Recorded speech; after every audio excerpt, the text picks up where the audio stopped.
Praise the lord. దేవుడు ఈ దినము మనకు అనుగ్రహించిన వాగ్దానము యోబు గ్రంథము 23వ అధ్యాయము 10వ వచనము.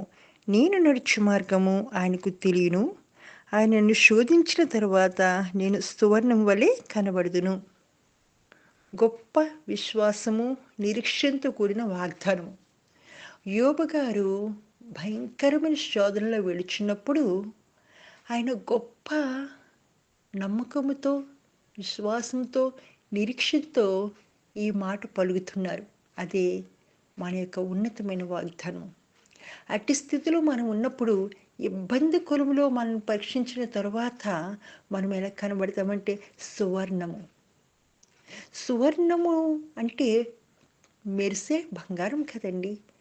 ఆ బంగారంలాగా అంటే ఏ మచ్చ, డాగు, కళంకము, కల్మషము మనలో అపవిత్ర సంబంధం ఏమీ లేకుండా సంపూర్ణులమై ఆయనతో ఉండాలని, ఆయనతో జీవించాలని ఆయన మనలను ఇబ్బంది కొలలో పరీక్షిస్తూ ఉంటాడు. శోధనలు కొన్ని అనుమతిస్తూ ఉంటాడు.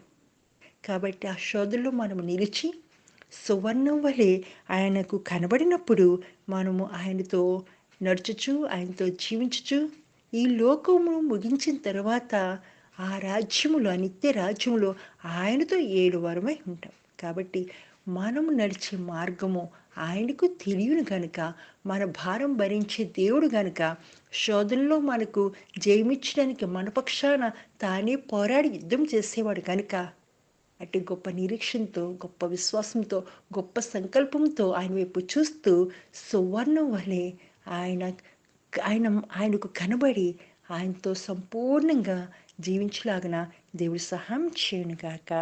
ఆమేన్.